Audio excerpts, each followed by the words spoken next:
ఎన్నాళ్ళకైంది ఈ అడ్డాకొచ్చి? ఎన్నాళ్ళకి పెద్ద పండగ వచ్చే, ఎన్నాళ్ళకి పెద్దమ్మని కలిసే. Naughty boys versus beauty girls గెలుపు ఎవరిది? మురిగే కుక్కే కరవదు కరవదు. వీళ్ళు పోజులు ఇస్తారు, దాని కింద కామెంట్స్ పెట్టాలి మీరు. అరే చెంబు పెట్టండి రా పక్కన.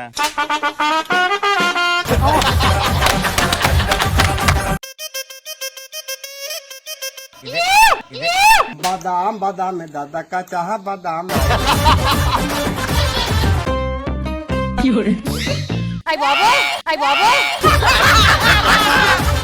ఈ లిరిక్స్ యొక్క అర్థం ఏంటో మీరు చెప్పాలి.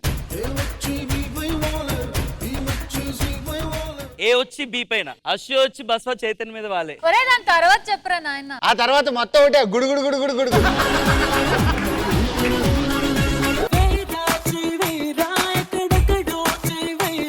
ఏంటంటే పాపం ఒక అమ్మాయి చాలా డిప్రెషన్ లో ఉంది. అప్పుడే ఒక అబ్బాయి వచ్చాడు. వేయిరా నా మీద చేయి వేయిరా, నేను బాధలో ఉన్నానురా, నన్ను ఓదార్చురా.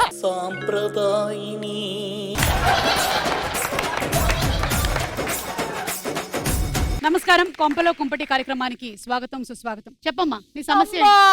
అయ్యో అమ్మని తీసుకొచ్చావా? ఏమయ్యా, ఇంత బంగారం లాంటి పెళ్ళాన్ని పట్టుకుని అలాంటి గిఫ్ట్ తీసుకొని వస్తావా నువ్వు? అసలు అయినా అమ్మా నీకేం కనిపించింది అమ్మా తనలో? ఆయన కళ్ళల్లో చక్రాలండి, నన్ను అలా ఆకర్షించేశాయండి. అవేంటో. అంటే నువ్వు ఇప్పుడు ఇతన్ని పెళ్లి చేసుకుంటావా? నేను దేవకన్యనే. మరి భూలోకంలో ఎందుకు తిరుగుతున్నావు? మా ఆయన అడిగి చెప్తానండి.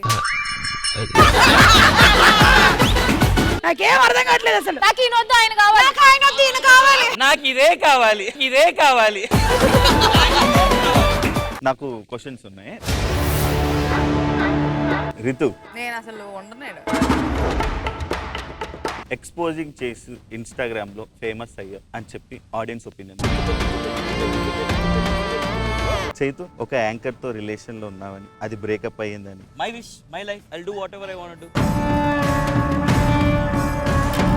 ఎదుటిన్నోడు ఫీలింగ్స్ తో, ఎమోషన్స్ తో, వాళ్ళ ఫ్యామిలీతో, వాళ్ళు ఇంటర్వ్యూ ఎవరు చూస్తారు సంబంధం లేకుండా క్లబ్బుల్లో జరిగే సీన్ల మీద లేకపోతే పోలీస్ కేసుల మీద అడుగుతావు కదా. ఒకవేళ ఇదే సిచ్యువేషన్ లో నువ్వు ఉంటే నేను సమాధానం చెప్తా. అప్పుడు నీకు కూడా ఉండాలి కదా. మాట ఈ మంగళవారం రాత్రి 9:30 గంటలకి మీ ఈటీవీలో.